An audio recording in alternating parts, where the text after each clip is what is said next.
all you writers who read. I'm Gary McBride, and I'm joined by Whitney Pinion and Mira Landry. Now, we've all been told that to become better writers, we need to be better readers, but no one says how. Well, this podcast is all about how. By reading and analyzing a new novel published within the past 2 years, our discussions focus on the underlying techniques, how the author used them, and why. We don't criticize, we don't judge, we study and dig in, and what we seek is what we can apply to our own writing. We are writers who read. This is episode 2, recorded on December 3, 2023. Today's novel is Trust by Hernan Diaz, published in May of 2022. Welcome to Writers Who Read. I'm Gary McBride. I'm Whitney Pinion. And I'm Mira Landry. The book today is Trust by Hernan Diaz, and it took the Pulitzer Prize. It was a co-winner with Barbara Kingsolver, Demon Copperhead. The play on David Copperfield. Right. Right. We are Writers Who Read, and we try and understand what an author put into their book to make it successful, to tell their story in a way that it would reach a reader and help explore new ideas, whether it be about society or the human nature, etc. But we just try and, as Whitney so eloquently said the last time we chatted about the tapestry. What was your tapestry metaphor?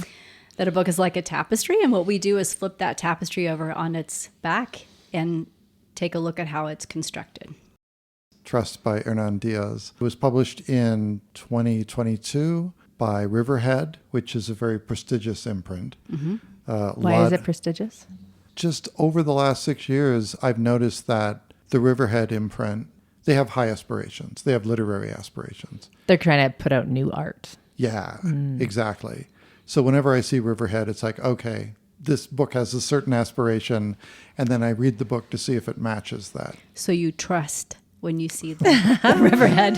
There are going to be a lot of bad puns, I'm just saying, for this episode. I find that really interesting, actually. That's how I was encouraged to find poetry, is through the publishers and not necessarily through authors, because poets don't often put out a lot of books. But if you're looking to find poetry, you should find an imprint and then just keep finding books through that publisher, because they tend to put out similar works. It's kind of like movies, like A24 is a good studio for like independent, interesting films, right? So you find, one studio or house. And as Mira, I'm sure, can talk to, that has a lot to do with the people who are working at the particular houses and what excites them. Why do they get up in the morning and do their job? It's the kinds of books that they're looking for and they're publishing, and the authors that they're encouraging. Tell the story that you told about Hernan Diaz's first book. Oh, he went through years and years of rejection for what he'd written, short stories, novels, etc. I don't actually know what he wrote prior, but in the distance, after many rejections and being unagented, I'm forgetting the name of the publisher that it went through. Let's see, Coffee House Press. And they have one day a year where they accept unagented submissions, and he went for it, and they took him on. And then that book ended up being a finalist for the Pulitzer. Wow. So that's how he ended up here. And this is his second novel, obviously. So he's not he hasn't made all the connections in New York, even though he's lived in Brooklyn for over 25 years or something. At the time when he was publishing In the Distance, it was a very exciting deal for him to get this publication with a small press and then have it be awarded. That's inspiring. Very inspiring. Very inspiring. He was born in Argentina. He moved to Sweden, lived in London. Now he lives in Brooklyn.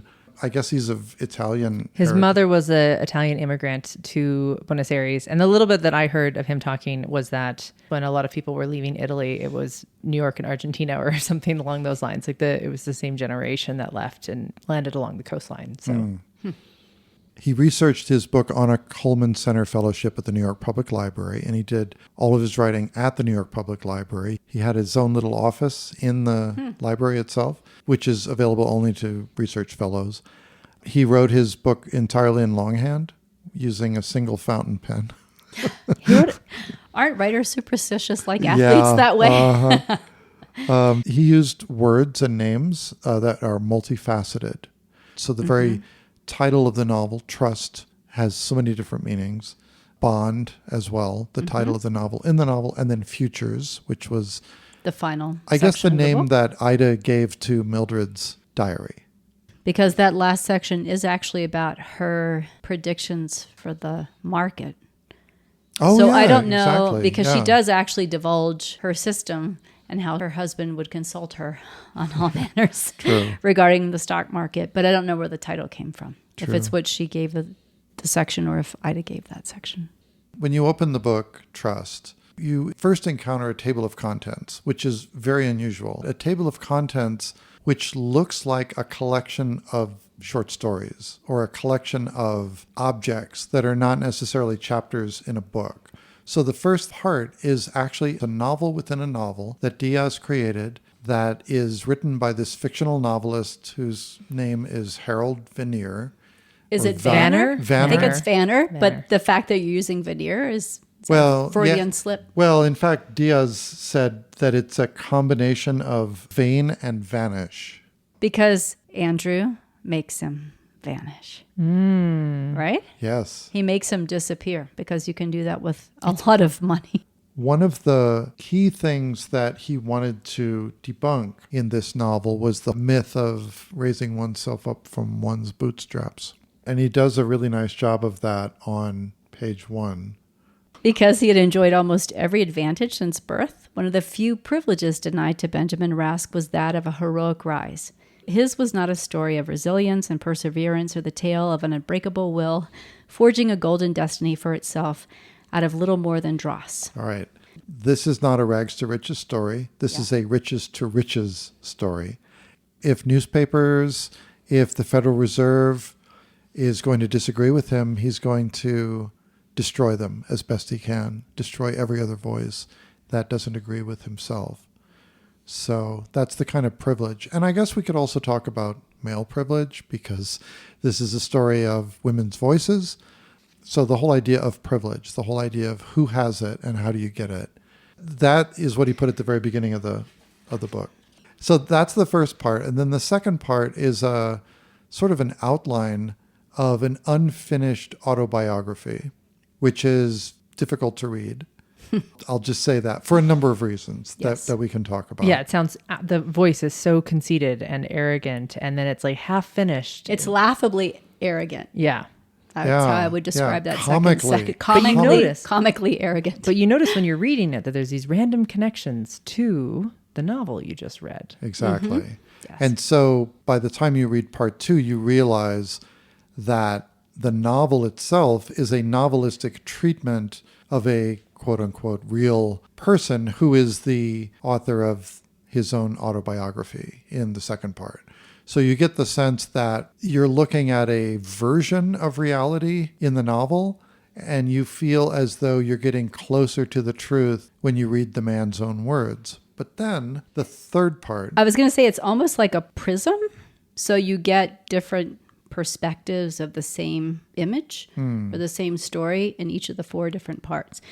And each one builds on the one before it to form a complete picture. So Whitney, tell by us the about end the of the third book, part. Tell us about the third part. I would describe as the most compelling, propulsive part of the novel. That's the part where I felt the most engaged with that particular narrator. And that's where I felt like she was investigating what to her was a mystery.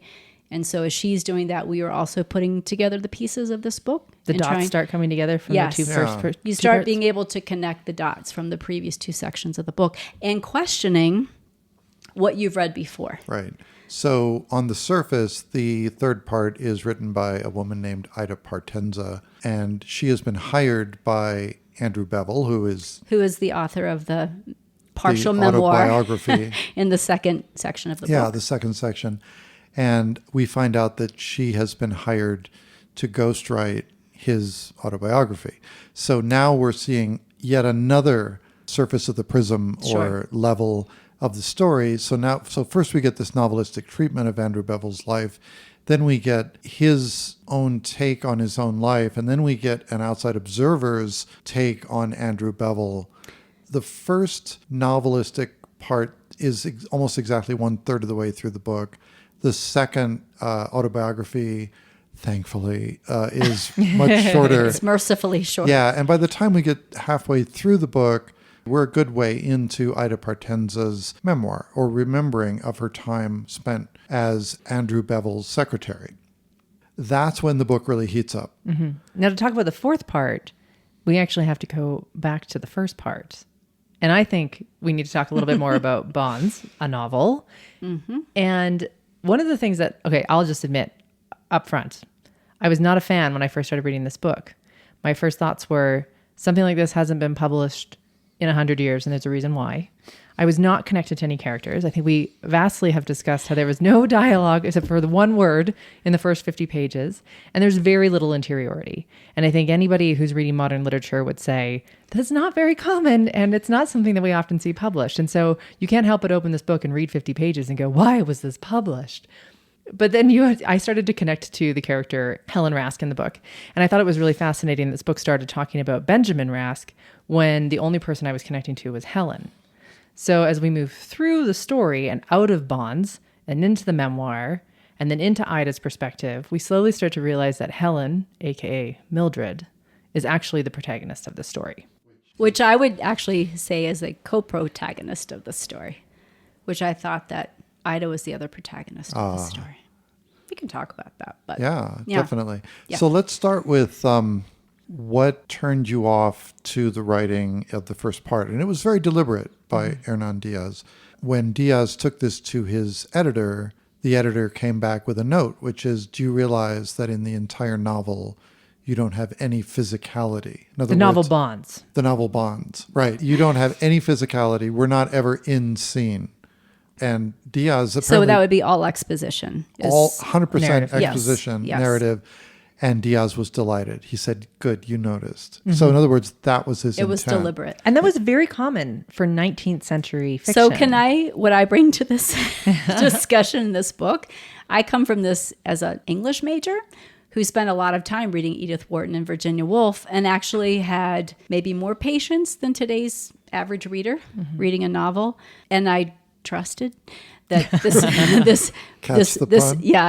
this story was going to take me, I don't know, I trusted that this was going to lead me someplace interesting, and had the patience to stick out the first, whatever, 100 pages it was when other people might have given up. But I also was a little alienated by the distance. There was a lot of distance where you were hovering above these characters. There was no dialogue. There was not a lot of interiority.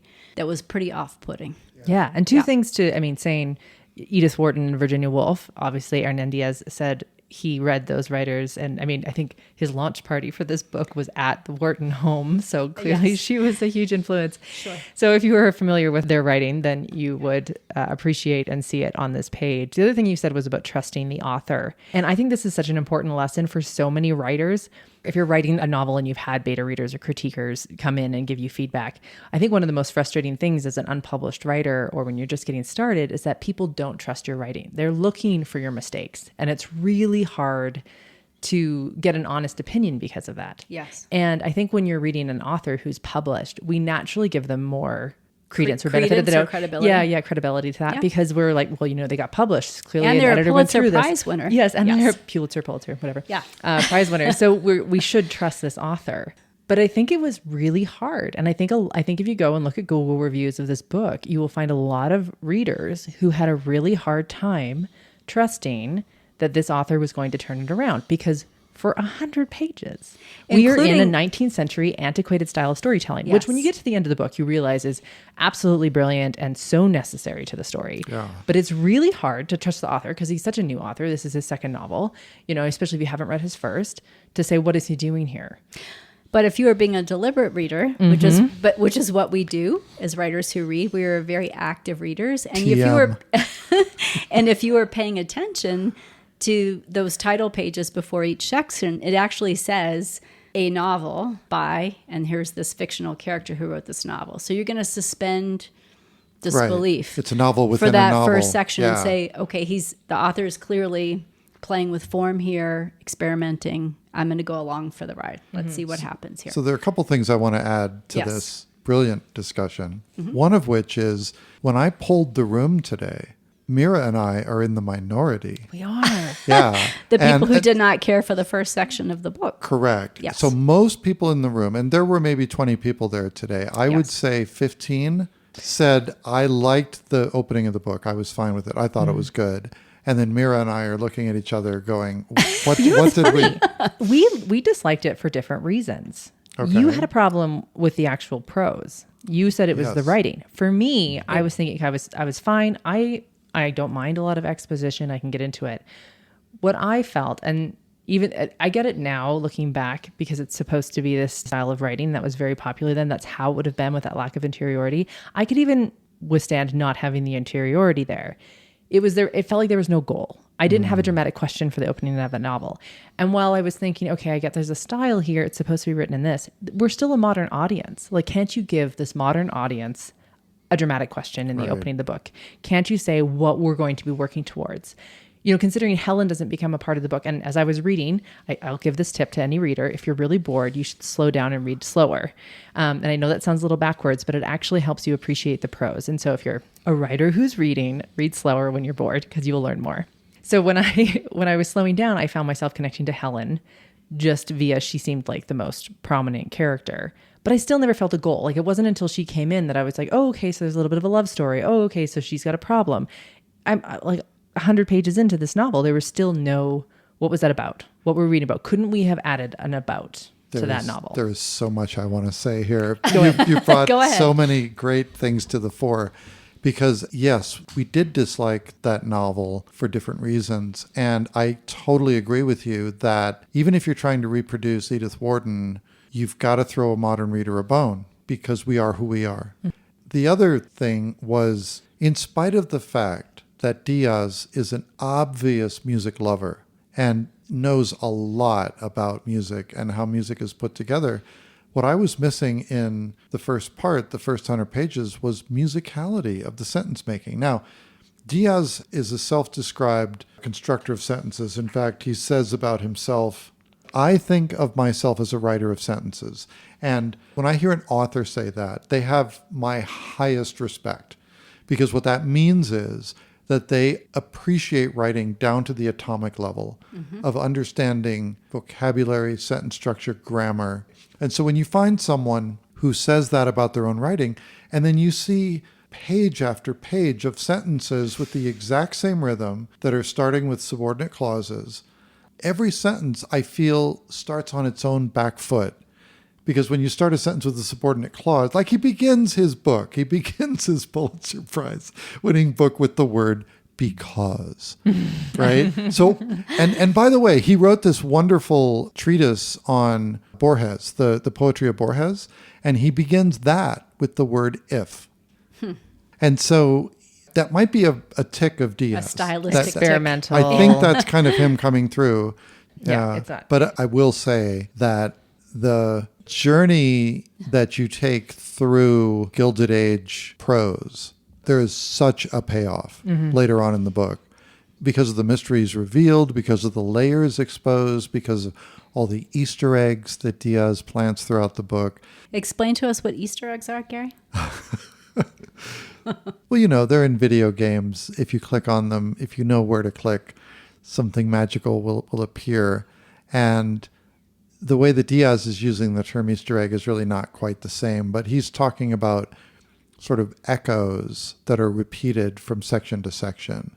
And I think the most prominent one is the one that we discussed in the meeting, which is Ida's love of detective stories or mysteries, I guess. Mystery novels. Mystery novels that she would then read and repeat back to her Italian immigrant father, and enrapturing him with the telling of the story over dinner, where both their dinners get cold because they are so into this. And Ida must be an amazing storyteller, which means she's probably a pretty good novelist later on in life. Anyway, that trope or that scene appears somehow in Andrew Bevel's autobiography. If you want to be musical about it, there are variations on themes throughout the novel. Very nice. Yeah. Yeah, this is a very meta moment you're about to describe. Yeah. Yeah. And so the So we first encounter. I don't know. Do we encounter this in the novel? I don't think so. Do You mean we? in the memoir and in Bevel's memoir? In Vanner's No, novel. because it was actually something Ida did with her father. Right. But then she writes it into Andrew Bevel's memoir while she's writing it, and Bevel comes to believe that it was actually a memory he had with his wife Mildred. Yeah. And so, from reading this memoir that Ida has written and like put in all these, made up stories about his wife, he thinks that this actually happened to the level, this is what makes me think it's super meta, that he has his own influence. He says to her that he began thinking he would figure out who the murderer was before she got to the end of the story, but he never wanted to tell Mildred that he knew who the murderer was, and he would pretend it was somebody else and like fell for it. And Ida has this realization that she didn't put that part into the story. Yes. That was something her father used to do with her, but she didn't put it in the memoir. Andrew filled that in himself. And I just thought it was such a meta explanation of how memory and history works, and that like we hear half a story and we collectively we fill in the gaps. rest. Yeah. And that is a lot of what this book is about, especially in regards to women's stories, is like we hear part of the history, we fill in the rest. Do we trust our own memories? Which leads to the fourth part of the book, which is about someone's own memories. So I guess as I was discussing earlier, we were discussing with the Bonds book having Helen as the main character, which is supposed to be a representation of Mildred, Andrew's wife. Mildred's journal is the fourth part of the book, and it's the journal right before she's dying. And that's the part that is truly the most exciting, at least for me it was, to really get an idea of who this woman was. That was the true mystery of who is Mildred Bevel. Well, and in my humble opinion, it's the best writing. Oh, it's poetic. It is. Yeah. It is. And it is just beyond. like her bedroom, right? It's shapes and forms. It's pared down. It's minimalistic. It's modernism. It's high Yeah. modernism, as someone described at the meeting, who shall remain nameless. So we move from the conventional 19th, early 20th century novel to high modernism, which high is modernism. very much the avant-garde of the 20s and the 30s. Yes. People like, and foremost in my mind is Virginia Woolf. Mm-hmm. Oh, that's with Stream of Consciousness. so. That's what he right? says. He says he styled it as though Virginia Woolf had written philosophical introspections, which There we go. clearly, and he says clearly, I did not succeed, but that was the idea. And actually, in that section, she refers to Virginia Woolf in reading. It's like, I read this whole book and there are like 2 sentences in there, right? Do you remember that? Like Yeah. the whole thing was like 2 sentences. Before we leave the whole idea of telling murder mysteries to the father, I just want to capture on audio the sensation in my brain as I'm going through this book. So the first time that we encounter that story of the woman relating to the man a story, the man rapped, and then purposefully misguessing who the killer is. We first see that in Andrew Bevel's supposed autobiography. And then we see it again in Ida Portenza's recollection of her relationship with her own father. And then we see it again when Ida is ghostwriting Andrew Bevel's autobiography. And at that point, there are enough ripples in the pond where it's a complete mindfuck, where Yes. you don't know, because you've heard this before. Because at that point, it's such a vivid story. And there are other ones like this, but this is the most vivid, that you want to go back and figure out, where did that come from? And Yes. then it's in that moment that you realize that none of Andrew Bevel's autobiography was written by Andrew Bevel. Yeah. That it's all Ida. And that what we thought was Andrew's voice in part 2 is Ida. Yeah. That's actually another way that Ida is similar to Diaz, in that like Ida went to the library and read all of these books by these different writers to try and nail Andrew Bevel's voice, because Andrew Bevel didn't like the sound of his own voice. She tried to write it to sound like him, and he thought it was too factual and too plain and too Yeah. void. So then of- she just read biographies or autobiographies of, quote, great men and created some sort of like hodgepodge. voice for him. Yeah. A which voice. Diaz said Yeah. that he went, I mean, you can clearly see it when you're reading the book. in the language that he uses, from Bond's through Bevel's memoir, through Ida, through Mildred. It's so many different voices. And he says he came up with different style guides and syntax for each of the different sections, which Ida clearly did for Andrew Bevel's memoir in the book. He talks about his love of the English language, even just how his face moves when he's speaking English. Really? Yeah. That's cool. I need to watch more interviews with him. Yeah, actually. And he reads out loud the very last sentence of the book. I don't know if Whitney will read it, from Mildred's journal. And it's, her dying, essentially. So spoiler. But it is, I think we all know, we know that in the beginning of the book that she dies. So I guess it's not a spoiler. But it is really quite Do you want me to beautiful. read, starting please. about the bell jar? Is that where it begins, or and then just it's this very last section? The very last, very, very last. Like the took last me a paragraph, while. right? This part? Words peeling off from things, in and out of sleep, like a needle coming out from under a black cloth and then vanishing again, unthreaded. And that's Wow, the end it's of the book. Beautiful. Yeah, I just think it's such an amazing way to describe Such a sleep poetic into death. I mean, that whole last section of the book is so Oh, poetic. it is. Even, and I mean, you didn't even talk about the musical notes that The she... musicality that she can hear She in talks about- reverse order. Yeah, in the end of the book, and I just feel like Gary as a musician would probably really resonate with Oh my how he God. put that together. And Does Diaz know music? There's a quote from the final part. Again, some of my favorite writing in this is from the very last part. It's Mildred's diary. So she's interested in avant-garde music very much. And in this part of the book, she's listening to a bell chime, probably from a church tower. So it's Right. dum bum bum bum bum bum bum bum, and she's hearing it every hour, and she's analyzing it because that's the way their mind works.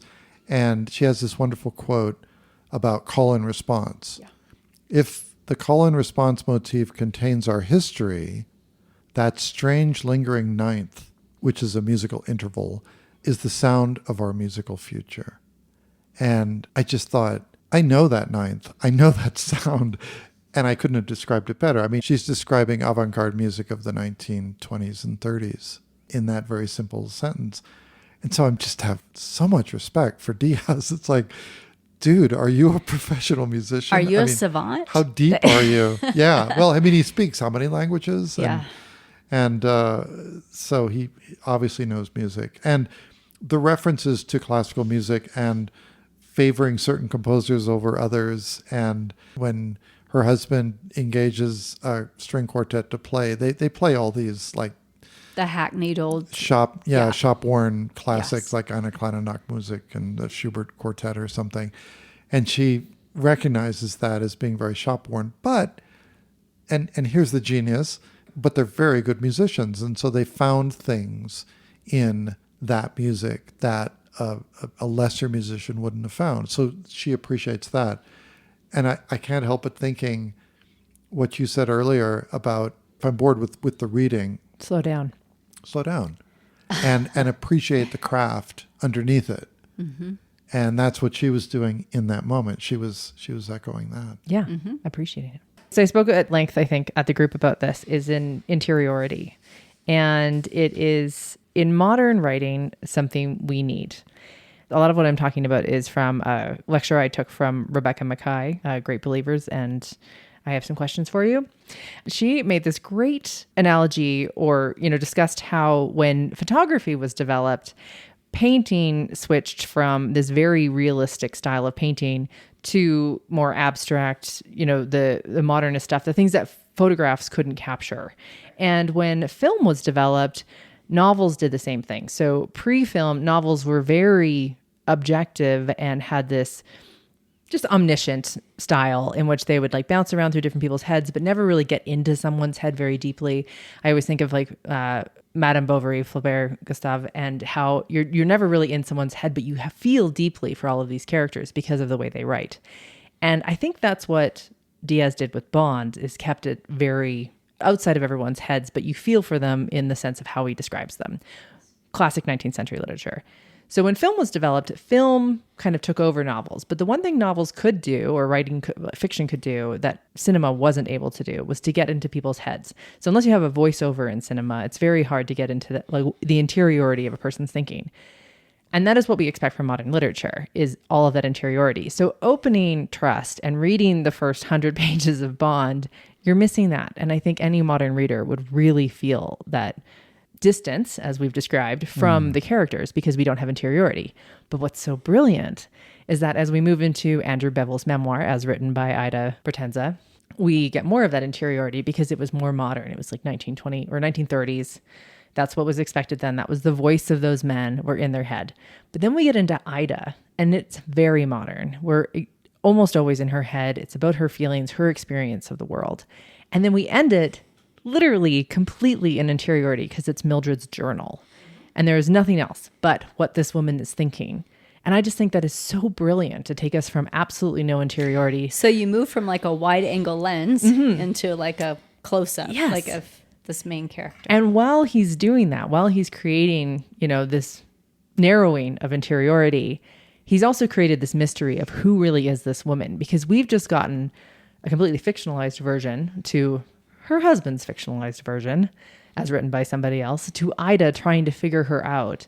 And then by the time we have Mildred on the page, it's just gold. Like, I just felt like I was, digging through a gold mine trying to find whatever I could. It was just the ultimate mystery. Like, I wanted to see this woman on the page so clearly and so dearly. It was absolutely perfect. And I think his use of interiority is what created that in a lot of ways, beyond just the different levels of which we got to know Mildred up until that point. I think it's a great insight. And I know that Diaz was going for that. He said so in interviews. So here are some things that he talked about as being goals when he was writing Trust. First of all, as we've talked about, he says the book is about having or being denied a voice. That comes through very clearly. Diaz also knew that Trust would be in 4 parts, and he developed a style guide for each section, as you said, Mira. To be deeply immersed in one narrative, and then there would be another one that would challenge everything that you had learned, even the way in which you had learned to read previously. That was the ultimate goal. So it's sort of this evolution of style and content where you have new revelations with every section, but it's also being done in a very different style. And isn't that so exciting? Like putting the dots together? Like that's what, to me, getting through, boredom, reading Bonds. When I started putting the dots together in Ida's section, it makes the reader feel brilliant. I think somebody else at the group today was talking about how you have to be a very active reader in this book. Yes. You have to be able to fill in the literal blanks if you have the hardcover version in which there's just gaps, and you have to be there to say what that's about. I think is super powerful, and it's what makes you feel so invested by the end of the book.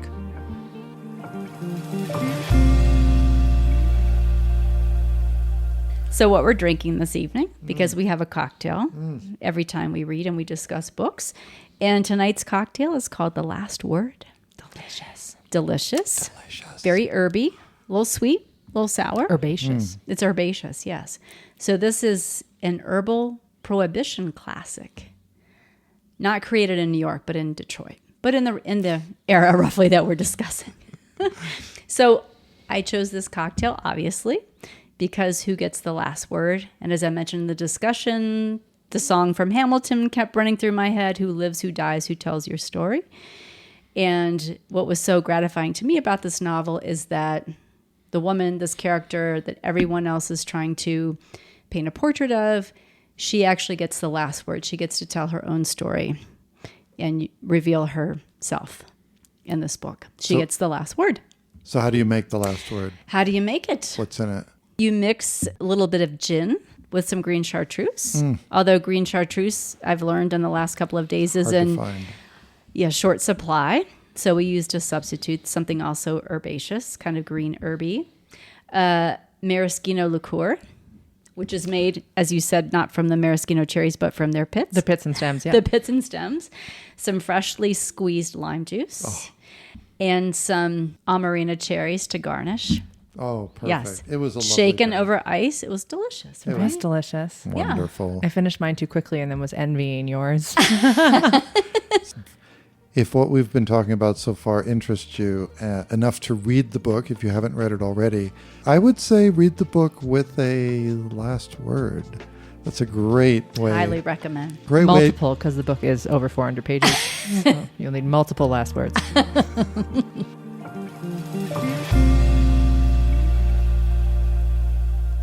History is subject to the tyranny of the articulate. History is fiction with an army.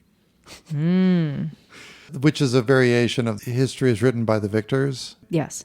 Basically, whoever controls the field, whether it's the field of finance or the field of battle, whoever actually ends up on top Tells the story. writes the history. Right. And so that's their story. And this ties in nicely with the identity of Ida Partenza and her father, who was an Italian anarchist. And there was a huge anarchist movement, not just in the US, but all across Europe in the early part of the 20th century. And one thing that Diaz was really interested in bringing to light was the Italian socialists, the workers' movements that were taking place at that time that had been completely subsumed, that had disappeared from the histories of the United States. I never studied about this when I was going to school. It wasn't something that was brought up because it's one of the more embarrassing features of American history. So here's the quote. Anarchists were systematically persecuted in the United States, where they served as scapegoats for political and, in the case of Italians, even racial anxieties. The reason I bring up the Italian anarchists is not to go deep into that part of American history, but it's another example within the book that Diaz has woven in the story of an entire group of people who have just been disappeared, and no one is telling their story, so they don't have a story. Oh, another great example of how much research he does, but that he doesn't just dump it in the book like, I did this research. He ties it into the narrative expertly. Or he has it come out as dialogue from a character. So we get to hear Ida's father's stories of what happened in Italy and what happened in New York. So he blends it in either to the dialogue of the character or weaves it in without being such an obvious dump of information. I think it's also integral to the plot as well. It's not just the words coming out of their mouths, but Ida at one point realizes that, of course, Andrew Bevel would choose an Italian immigrant from Brooklyn to tell his story because she wouldn't have known better. She wouldn't have known anybody in his circle who could refute the things that he was saying. And so if you're going to pick a character at that point in American history who was an outsider, you would definitely pick an Italian anarchist daughter. A female who has no power. There's a story form called Dramatica that's very intricate. It goes down into like 64 different quadratics of what you need to put a story together. But at the heart of it, it's really just you need to solve a problem. And in order to solve a problem within a novel, you need to have every counter argument that could possibly exist. I don't think that trust is necessarily solving a problem, but it is an exploration of how money controls history in a lot of ways and how women are silenced. And I think having that Italian anarchist perspective is one of these really fascinating facets or quadratics you could use in Dramatica to solve that problem or to make that exploration more pronounced. His obsession with history and studying history, I mean, I think everybody can tell this book is so researched. What I thought was super amazing for somebody who is obsessed with research and clearly did his so well and so thoroughly is there's no info dumps ever. And I think this is something a lot of authors really struggle with is they do all this research and they want to pack it into a novel and they just put these paragraphs of deep information. And while there is tons of deep information, he weaves it into the storyline. It never feels like it's not about the story. It's part of the narrative. Yeah, exactly. The information that he's putting in there has become necessary to the story, which is such a great lesson for writers to take on when they're doing history studies and research is how do you weave it in? You never just want to, you're not writing a nonfiction in this case, you don't want to just like leave a chunk of stats and details. You're not writing a Dan Brown novel where you have to give all the salient facts of the different places that you visit, which is one way that authors do it. Origin was very much a Wikipedia dump, right? Yeah. And although I agree with you, Mira, that he did not do that, however, he was very clever in making one of the key characters, Ida Partenza, to be a researcher herself. Absolutely. And so it wove into the actual narrative of the book that she was researching at the same, as it just so happens, the same New York Public Library where Diaz got a fellowship to study history at. So in other words, the very authors and the very periodicals and the very newspapers that Diaz researched were the same ones that his character researched. So he was able to keep it right on point. I feel like Ida was his alter ego in this book. Yeah. Absolutely. There are so many parts of that story in which, if you hear him talk, he talks about having done himself. Exactly. I mean, well, and let's count the ways. She was of Italian origin, so is he. Yeah. A parent who was an Italian immigrant. And what other ways was Diaz like Potenza? Because his reading was informing his writing. Like as he was doing research and he was reading like nonfiction books about other great men, Ida was researching great men in history to kind of get a sense of like how to flesh out Andrew Bevel's story. And actually she was reading Virginia Woolf and she was reading Edith Wharton. And you can tell that those are influences in the first section of Trust.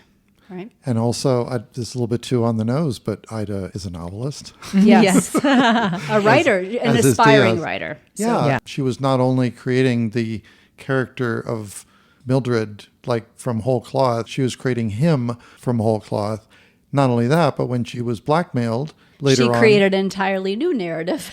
An entirely different narrative. That was fictionalized. Yeah. Yeah.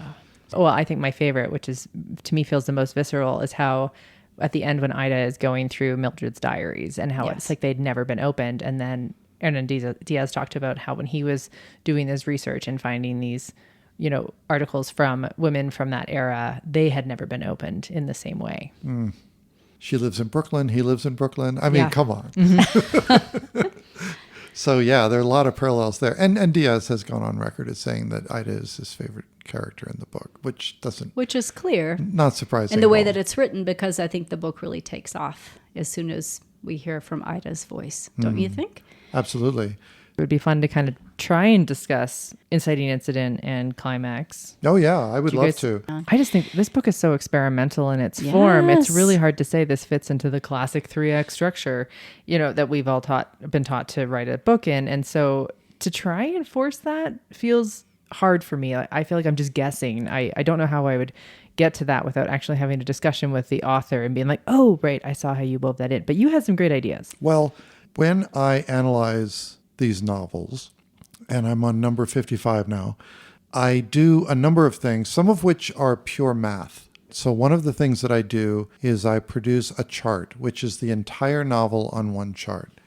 And every chapter, every section, every subsection is spaced so that the width of that section corresponds to its percentage of the entire novel. So if you have a very wide chapter, that's obviously taking more words than a very narrow chapter. To give you a sense of how the book was constructed, its ebb and flow, its overall structure.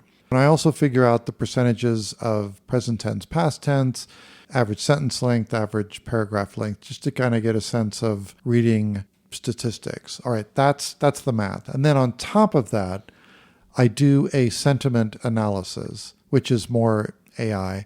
So by assigning a value to every paragraph, and I do it paragraph by paragraph. What is AI looking for in each of those paragraphs? They're looking for highly charged words of a positive or a negative connotation. So my favorite example is if you're a novelist talking about the sun, you can say it was a happy sun, it was a vengeful sun.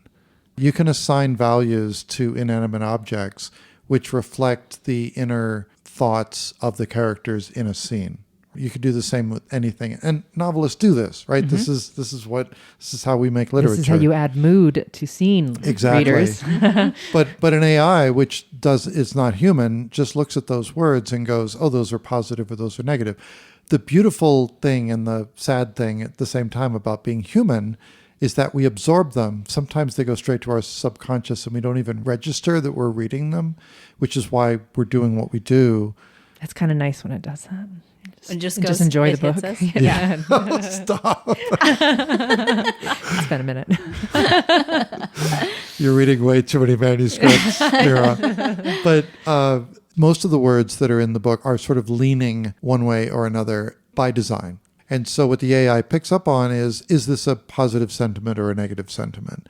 And over time, when you look at the entire sweep throughout the entire novel, you can find what Kurt Vonnegut identified as different story shapes, which has been reinforced by some research which was done over the past 6-7 years, that there are a finite number of story shapes that we tend to find in traditional novels. Now, this is not a traditional novel, but we have a unicorn here in this book. It doesn't have a traditional shape. But it did. Didn't it? You didn't say it was a tragedy. It does. It's the shape of a tragedy. And it's basically, if you imagine a rags to riches story, starting at a low sentiment and going to a high sentiment, which is what Diaz is railing against. Yeah. This book, it's almost a straight line from top to bottom. So he's inverting the structure. He's inverting the structure, yeah, which blows my mind. I wonder if he knows. I wonder if he's even aware that Would you like to send him your off. sentiment analysis? I think we need to get him subscribed to this podcast. I mean, I just feel like, a lot of authors hear what a reader read and interpreted, and the author will say, oh my God, I didn't even intend that, but yeah, that's perfect. Yeah. So I kind of wonder if he's even aware that he's wrote even conscious of a sentiment analysis for the opposite of a rags to riches. Yeah. Isn't that cool? It's really cool. But I can't think that it's by chance, because he was so consciously trying to do that, to subvert the theme. But anyway. So maybe his subconscious pulled it off. Could be. You never know. You never know. Yeah. But anyway, the other mathematical thing that I do is I'm a big believer in the magical midpoint of a book. Every book that we've done has something significant that happens at the midpoint.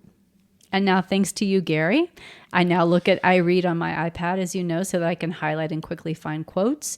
And I am very cognizant of when I'm at the 25% mark, when I'm at the 33% mark, 50%, 66, 75, all the way up to the end. Yeah. Thank you. So I'm very aware because of this. And it doesn't always work out, because not every author thinks in quarters or thirds or study structure or study structure. But their editor might.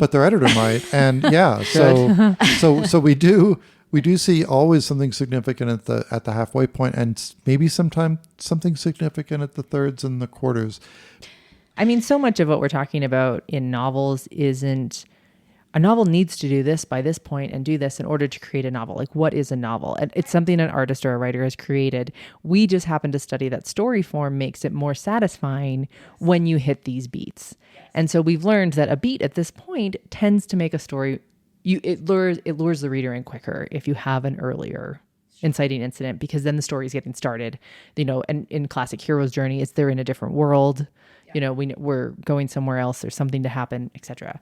But it doesn't need to happen that way. And I think the ultimate point for everyone is that novel structure is a lot like English grammar. It's back constructed. Like, the rules are all back constructed. Mm-hmm. We know when a story engages us.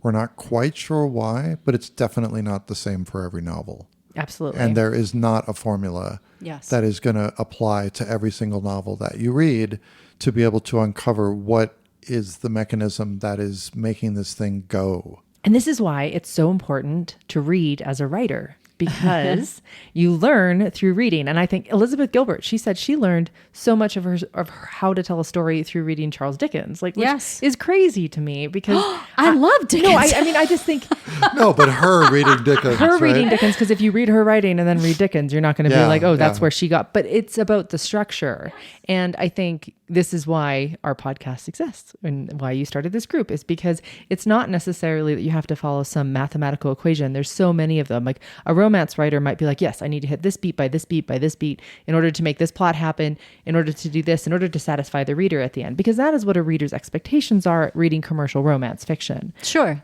But in literary work, which is typically what we're reading, looking for experiment, we're looking for art form. Yes. And one of the things that makes Trust by Hernan Diaz so amazing is that it is such a unique form, and he did experiment and he pulled it off. And he did break the rules. He broke so many rules and he pulled it off so well. It is not classic story structure. It doesn't need to fit into that mold, but it is brilliant all on its own because of how he broke the rules, because of how he broke the mold and still managed to create a great story within it.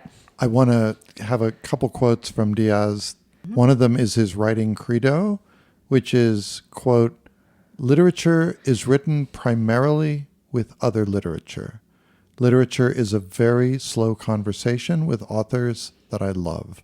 I'm trying to respond to things that have moved me. And Gary, that sounds so close to something that you always say, which is literature is conversation with other literature. Yeah. Mm-hmm. Yeah. And the other one, which I just love, is Ida Portenza. In the book, when she's in her memoir, she writes about how she's thrilled by the novel Bonds. And she says, the vague space between the intellectual and the emotional. Since that moment, she's talking about reading the book, I have identified that ambiguous territory as the exclusive domain of literature. And I've never seen a better description of the magic of what a novel can do. It's that liminal space between the intellectual and the emotional that just is charged with ions that I think excites all three of us. And hopefully will excite you, dear reader, to read this book. It's a really good one. I feel like we spend all of this time in a book that's about money and power and a city. And then there's Mildred at the end being like, none of it matters but art. But music, that's all that's left. But at that's, the end. I mean, Right. art Yeah. being music. I was going maybe the similar place that you were in one of the books we read recently, Stella Maris. Stella Maris. Philosophically, she's saying, if you take away all that we know, all that's left is music. Yes. Something like that. Yeah. Right? Music is at the core of everything. And to sort of tie a bow on this, Mildred's deep understanding of the musical trends of the 20s and the 30s underlined who she was. In other words, it's not an Ida Portenza or it's not a Diaz, who's even a more skillful Or a writer, Vanner. making up a story, right? To say, oh yeah, well, she liked music. Just make some examples, right? Or she liked to paint. Here's some floral designs. But no, I mean, Diaz is showing us his erudition to say, no. Mildred knows her shit. She knows. Showing. She knows. And not only that, but he's giving musical examples of inverted retrograde, which is a treatment that 16th century contrapuntalists would understand. Bach used that, the exact same technique that Mildred took a D, an F sharp, an E, and an A and turned it into a G, a C, a B flat, and a D. Like, only a musician would appreciate that. This is actually a great example when we talk about show don't tell. So many times authors think when you hear show don't tell, it's about, describing the color of the wind or something. They get into this like extensive amount of detail of somebody, and that's not showing. This, I think when you look at what he did with Mildred, he stopped telling us that she was a fan of music or great with music. Which is what her husband did. Which is what repeatedly. Vanner did in Bond, Yeah. and what Ida and Bevel tried to do in his memoir was telling people that she was into music. And then he showed us Mildred into music. Mildred never once said, I love music throughout this, or I am good with music, and it wasn't listing these, artists that she was a fan of. He went so deep. And part of that, which is huge, is trusting the reader that maybe not every reader is going to analyze Mildred's section as we are, but they will feel it. You trust the reader that they're going to figure this stuff out and fill in the blanks and just, feel who that character is. And I think this is the part of show don't tell that so many newer authors don't understand. There's a quote in the book, which is, as Ida Partenza is creating her fictions, that says you need to provide enough detail to make it seem real. And that's a good novelistic trick. You want to name the brand of the cookies or the brand of the car. This is when she have starts it? researching all these other wealthy people because she needs to know brand names of airplanes and yachts and things like that. Yeah, you need to know it was a Philco radio. That makes it real. Yeah, because these novels were slightly outdated, I turned to the press. Most issues of Fortune, Forbes, and other similar magazines held at the New York Public Library featured lengthy profiles of financiers, industrialists, patrician families. I found details of business transactions, descriptions of residencies, travel itineraries, reposts of lavish parties. Bevel was driven around in a Maybach Zeppelin with a 12-cylinder aircraft engine, but he sped around at 110 miles per hour in a super sports Delage when he went to Glen Cove, where his 300-foot transatlantic diesel yacht recently. So she's searching for those details because that's what gives it a little weight, and the specificity of it that makes that seem. What he's really showing in that scene is the excessiveness. I feel like, all these details add up, but what he's really saying is Bevel was excessive, and those details add up to that. It's not really about the details of the device in that Right. scene. Yeah. I want to also go back to what you brought up earlier about music, which is, for me, all good writing is musical. Which is In another the reason rhythm. to read it out loud. Yeah. Because then you can hear the rhythm and the cadence of the language. And the automatopoeia of the words themselves, like The alliteration. what you were saying, Yeah. like Bevel actually speaking English. It's a certain feeling you get when you speak English. Oh, Diaz speaking Oh, English. speaking. Diaz, Yes. sorry. Yeah. Which is different from Italian Exactly. or Spanish or whatever. Right. And I feel that that's another joy of Mildred's memoir at the very end, is it's so musical. The writing itself, the sentences themselves, the variation, the poetry of it, the way that she's pulling up these incredible images and just tying different ideas together. It's just magical. I keep thinking if a newer author were to submit this to an agent nowadays, they'd probably put a prologue on it. Oh, yeah. A prologue? A prologue. Yeah, I know Yeah, agents just to are always like, no explain. prologues, but just because it does start in this classically unmodern style of writing and it's not super engaging, and an agent would quickly be like, I'm so disappointed in the modern reader. I know. I'm And so not every agent. There's disappointed. definitely people out there who are strictly looking for literature and would look Yeah. for this. But I mean, agents, I think the theme out there with agents lately is like, no prologues. I'm definitely not one of those people. But I think a newer author might be tempted to put a prologue on it just to be like, let me capture you. Let me tell you where this is going.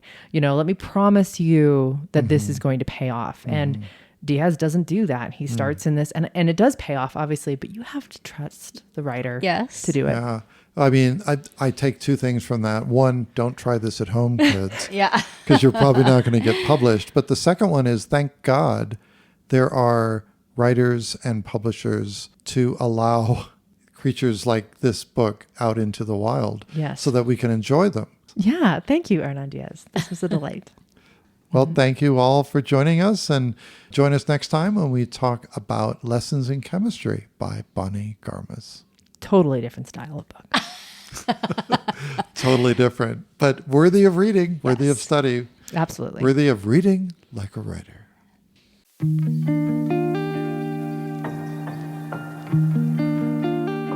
Well, that's it for this edition of Writers Who Read. Be sure to listen to our next episode when we'll discuss Lessons in Chemistry by Bonnie Garmis. Thanks to my cohort, Whitney Pinion, Mira Landry, and the Boulder Writers Alliance, sponsors of this group since 2018. Please visit writerswhoread.com for a discussion guide of this book, as well as all the other novels we've covered. If you'd like to join us online or in person for one of our upcoming discussions, a complete list of future books and registration info is available at writerswhoread.com/live. Please subscribe to our monthly newsletter for the latest updates and share this podcast with your fellow readers and writers. We look forward to hearing from you and maybe meeting up at a future event. Till next month, I'm Gary McBride, wishing you happy reading and happy writing. Writers Who Read is a production of InRes Media.